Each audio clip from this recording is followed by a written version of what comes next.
سورۃ الانفال کی آیت نمبر 12۔ الحمدللہ وکفی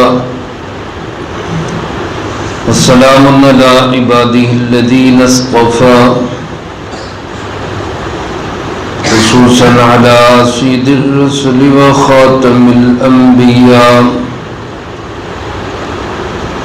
وعلى آلہ واصحابہ الاتقیاء۔ اما بعد فاعوذ باللہ من الشیطان الرجیم، بسم اللہ الرحمن الرحیم۔ اذ یوحی ربک الی الملائکۃ انی معکم فثبتوا الذین آمنوا سألقي في قلوب الذين كفروا الرعب فاضربوا فوق الأعناق واضربوا منهم كل بنان، ذلك بأنهم شاقوا الله ورسوله ومن يشاقق الله ورسوله فإن الله شديد العقاب، ذلكم فذوقوه وأن للكافرين عذاب النار۔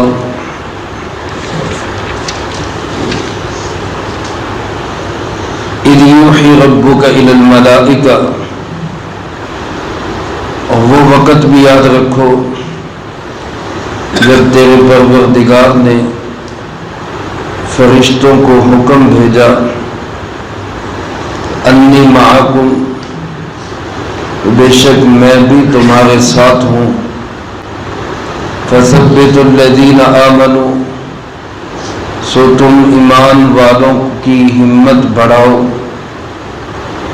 سألقی فی قلوب الذین کفروا الرعب، بہت جلد میں ڈال دوں گا کافروں کے دلوں میں رعب، فاضربوا فوق الاعناق، سو ان کی گردنوں پر مارو، واضربوا منہم کل بنان، اور ان کے ہر پور پر مارو، ذالک بانہم شاقوا اللہ ورسولہ، یہ اس وجہ سے کہ انہوں نے مخالفت کی اللہ کی اور اللہ کے رسول صلی اللہ علیہ وسلم کی، ومن یشاقق اللہ ورسولہ، اور جو کوئی اللہ اس کے رسول صلی اللہ علیہ وسلم کی مخالفت کرے گا، فإن اللہ شدید العقاب، سن لو یقیناً اس کے لیے اللہ سخت سزا دینے والے ہیں،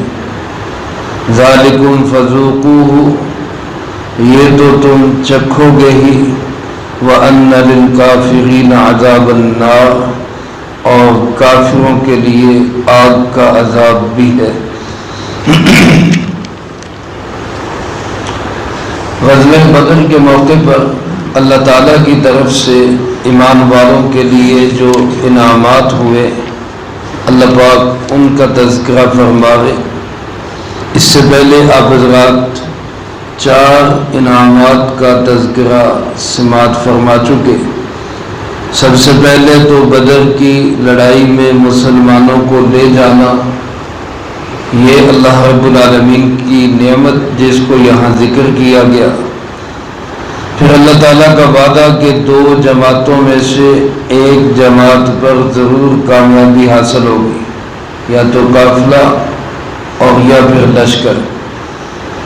اور پھر تیسری نعمت یہ کہ اللہ تعالیٰ نے وعدہ کیا، جب ایمان والوں نے مدد مانگی تو اللہ نے 1000 اور پھر 3000 فرشتوں کے ساتھ مدد کا وعدہ کیا۔ اور پھر چوتھا انعام یہ کہ اس جنگ کے حالات میں بھی اللہ تعالیٰ نے مسلمانوں کو جنگ کی رات میں نیند مسلط کر کے سکون پہنچا دیا۔ حضرت مولا علی کرم اللہ وجہ فرماتے ہیں، حضور صلی اللہ علیہ وسلم کے سوا سب ہی سو گئے تھے، سب پہ اللہ نے نیند مسلط کر دی، اور اسی کے ساتھ بارش برسا کر ایمان والوں کی جگہ کو پکا کر دیا، کافروں کی جگہ پہ پھسلن اور کیچڑ پیدا کر دیا۔ اس آیت مبارکہ میں 5واں انعام اللہ تعالیٰ نے یہ بتایا کہ فرشتے تو اللہ نے بھیجے، لیکن صرف فرشتے دیکھنے کے لیے نہیں بھیجے، بلکہ ان کو مارنے کا بھی آرڈر تھا۔ آپ حضرات اس بات کو سمجھ سکتے ہیں کہ بعض اوقات پولیس لگائی جاتی ہے کہ جاؤ جا کر وہاں پر ڈیوٹی دو، حفاظت کرو، کہنا نہیں کسی کو کچھ، مارنے کا آرڈر نہیں ہے، صرف دیکھنا ہے، ڈرانا ہے۔ اور بعض اوقات ان کو آرڈر دے کے بھیجا جاتا ہے کہ کوئی گڑبڑ کرے تو مارنا بھی ہے۔ اللہ پاک نے یہاں یہ نعمت بیان کی، یوحی ربک الی الملائکہ، تیرے رب نے فرشتوں کو حکم دیا، انی معکم، ایک تو یہ کہ تم فرشتوں بدر میں اکیلے نہیں، میں بھی تمہارے ساتھ ہوں۔ رسول اللہ صلی اللہ علیہ وسلم کے لیے، صحابہ اکرام رضی اللہ تعالیٰ مجمعین کے لیے فرشتے بھی ہیں، اور اللہ پاک فرما رہے ہیں میں بھی فرشتوں کے ساتھ ہوں۔ اور ایک حکم یہ دیا کہ فَثَبِّتُوا الَّذِينَ آمَنُوا، ایمان والوں کے قدموں کو ثابت کرو، یعنی ان کی ہمت بڑھاؤ کہ بھائی کوئی نہیں، کچھ نہیں ہوتا، تم 313 نہیں، ہم بھی تمہارے ساتھ ہیں۔ دلوں کے اندر اطمینان ڈالو۔ اچھے خیالات جب انسان کے دل میں آتے ہیں تو یہ اللہ کے فرشتے پیدا کرتے ہیں اللہ کے حکم سے، اور کوئی برا خیال، کوئی وسوسہ، کوئی گناہ کی چیز پیدا ہو تو یہ شیطانی وساوس اور خیالات ہوتے ہیں۔ اچھے خیال پہ انسان کو عمل بھی کرنا چاہیے، الحمدللہ بھی کہنا چاہیے۔ کوئی وسوسہ، کوئی غلط خیال آ جائے تو فوراً پڑھنا چاہیے اعوذ باللہ من الشیطان الرجیم، یا لا حول ولا قوت الا باللہ العلی العظیم۔ ان سے اس شیطانی وسوسے کو دور کریں۔ تو ایک فرشتوں کی ڈیوٹی یہ لگائی کہ تم نے ایمان والوں کی ہمت بڑھانی ہے، اور ایک ڈیوٹی یہ لگائی، اللہ پاک نے ایک کام اپنے ذمہ لیا، سألقی فی قلوب الذین کفروا الرعب، کافروں کے دلوں میں تمہارا رعب میں ڈال دوں گا۔ حضور نبی کریم صلی اللہ علیہ وآلہ وسلم نے ایک موقع پہ فرمایا کہ اللہ تعالیٰ نے مجھے کچھ خصوصیات ایسی دی ہیں جو پہلے نبیوں کو نہیں ملی علیہ الصلاۃ والسلام۔ ہم کیوں نہ ناز کریں اپنے امتی ہونے پہ کہ ہم حضور کے امتی ہیں، کہیں الحمدللہ۔ فرمایا مجھے ایسی خصوصیات دی جو پہلی کسی نبی کو نہیں ملی، کسی امت کو نہیں ملی۔ ان میں سے ایک خصوصیت یہ فرمایا، نصرت بالرعب مسیرۃ شہر، اللہ نے مجھے اپنے دشمن پر رعب کے ذریعے میری مدد کی کہ میرا دشمن مجھ سے 1 مہینے کی مسافت پہ ہوگا، میرا اس پہ رعب قائم ہوگا۔ آج بھی میرے عزیز دوستو، سنت کا رعب ہے، داڑھی کا رعب ہے، پگڑی کا رعب ہے۔ جب انسان اللہ کے محبوب علیہ الصلوۃ والسلام کے مسنون اعمال پر عمل کرتا ہے، آج بھی بے دینوں پر اس کا رعب قائم رہتا ہے۔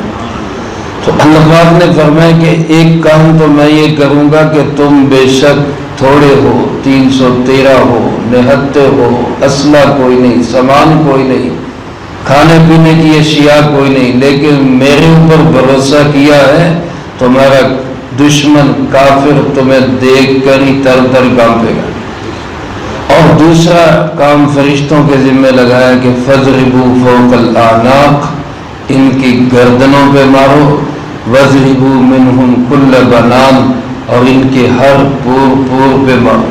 بنان کہتے ہیں انگلیوں کے اگلے حصے، یعنی جسم کے ہر حصے پہ ان کو مارو۔ چنانچہ بہت سارے واقعات ایسے حضرات صحابہ اکرام رضی اللہ تعالی مجمعین نے بیان کیے۔ مثلاً ایک صحابی پہ کسی کافر نے حملہ کیا، وہ صحابی ابھی اپنا بچاؤ اور دفاع کرنے کا سوچ رہا ہے، کیسے اس کا حملہ روکوں؟ اچانک کیا دیکھتا ہے کہ اس کی گردن بھی کٹی پڑی اور وہ خون میں لت پت ہے۔ کس نے مارا کوئی پتہ نہیں۔ تو یہ مارنے والے اللہ کے بھیجے ہوئے وہ فرشتے تھے۔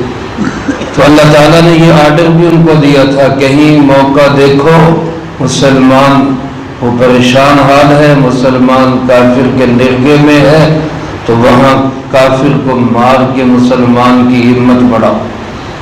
چنانچہ فرشتوں نے یہ کام بھی کیے۔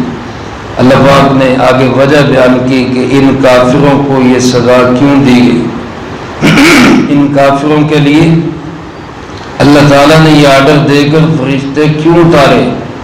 اس کی وجہ یہ بیان کی کہ ذالک بأنہم شاقوا اللہ ورسولہ، اس لیے کہ ان کافروں نے اللہ کی بھی مخالفت کی اور اللہ کے حبیب جناب محمد کریم بلند آواز سے کہہ دیں صلی اللہ علیہ وآلہ وسلم کی بھی مخالفت۔ اور اللہ پاک نے اصول بتا دیا وَمَن يُشَاقِقِ اللَّهَ وَرَسُولَهُ، جو کوئی بھی جب کبھی بھی جہاں کہیں بھی اللہ اس کے رسول صلی اللہ علیہ وسلم کی مخالفت کرے گا فَإِنَّ اللَّهَ شَدِيدُ الْعِقَابِ، اللہ اس کو سخت ترین سزا میں مبتلا کرے، دنیا میں بھی بچ نہیں سکے گا۔ آج بھی میرے عزیز دوستو، جو اللہ اس کے رسول صلی اللہ علیہ وسلم کو نہ مانے، ہو سکتا ہے دنیا میں اللہ اس کو کچھ نہ کہے، اس کی زندگی گزر جائے، آگے ٹھیک ہے کافر ہونے کی وجہ سے جہنم کی سزا ہوگی، لیکن جو نہ ماننے کے ساتھ ساتھ عداوت رکھتا ہے، دشمنی رکھتا ہے، مخالفت کرتا ہے اور پھر توہین پہ اتر آتا ہے، اس بندے کو اللہ دنیا میں بھی شدید ترین رسوائی میں مبتلا کرتا ہے، سخت ترین عذاب میں مبتلا ہوتا ہے۔ اللہ ہم سب کی اس سے حفاظت فرمائے اور فرمائے یہ تو دنیا کی سزا ہے جو سخت ترین سزا ہوگی، اور ذالکم فذوقوا، یہ تو تمہیں چکھنی ہوگی، یہ تو ذائقہ ہے، یہ چکھو گے تم، لیکن وَأَنَّ لِلْكَافِرِينَ عَذَابَ النَّارِ، ایسے کافروں کے لیے اللہ نے جہنم کی عذاب، جہنم کی آگ عذاب کی صورت میں تیار کر رکھی، وہاں اور شدید عذاب ہوگا۔ اللہ کی مخالفت، اللہ کے رسول صلی اللہ علیہ وسلم کی مخالفت بہت خطرناک گناہ ہے۔ میرے محترم دوستو، بعض اوقات عملی کوتاہی ہو جاتی ہے، ہم مسلمان بھی ہیں، عملی طور پر کچھ چیزوں میں کمی ہو جاتی ہے، وہ کوئی ایسا بڑا جرم نہیں ہے، انسان ہے، خطا کار ہے، عملاً کوتاہی ہو جائے اللہ سے معافی مانگ لیں۔ ایک دفعہ بندہ معافی مانگے وہ بخشش کے دریا لٹا لیتا ہے۔ دنیا میں آپ نے کوئی نہیں دیکھا ہوگا، حتیٰ کہ ماں بھی باپ بھی، کہ بندہ پہلی دفعہ ہی جا کے کہے امی غلطی ہو گئی معاف کر دے، ماں بھی کچھ نخرے کرتی، باپ بھی کچھ منتیں کرواتا ہے، دوست احباب سے آپ غلطی ہو جائے معافی مانگے، وہ بھی 2-3-4 چکر لگوائیں گے، پھر کہیں گے چلو معاف کیے۔ لیکن کیسا رب کریم ہے، ایک دفعہ ہی آپ بس معمولی سا کہہ دیں یا اللہ غلطی ہو گئی معاف کر دے، وہ سارے گناہ معاف کر دیتے۔ لیکن اگر بندہ صرف نافرمانی نہیں مخالفت کرے، جی یہ نہیں، ایسا نہیں ہے، شریعت کا یہ حکم ٹھیک نہیں ہے، اللہ کا یہ حکم ٹھیک نہیں، اللہ کے نبی علیہ السلام کا یہ طریقہ ٹھیک نہیں، نعوذ باللہ من ذالک، تو پھر اس بندے کو بڑی سخت سزا دنیا میں بھی اور آخرت میں۔ اللہ پاک ہم سب کی اس سے حفاظت فرمائے، جو کہا سنا اس کو زندگی میں لا کے دوسروں تک پہنچانے کی توفیق عطا فرمائے۔ اللہم لک الحمد کما ینبغی لجلال وجہک وعظیم سلطانک، اللہم لا احصی ثناء علیک انت کما اثنیت علی نفسک، اللہم لک الحمد کما انت اہل، فصلی علی محمد کما انت اہل، وفعل بنا ما انت اہل، فإنک اہل التقوی واہل المغفرہ، اللهم وفقنا لما تحب وترضى من القول والعمل والفعل والهدي والنية إنك على كل شيء قدير. اللهم طهر قلوبنا من النفاق وأعمالنا من الرياء وألسنتنا من الكذب وعيوننا من الخيانة فإنك تعلم خائنة الأعين وما تخفي الصدور اللهم ربنا تقبل منا إنك أنت السميع العليم وتب علينا إنك أنت التواب الرحيم صلى الله تعالى على خير خلقه محمد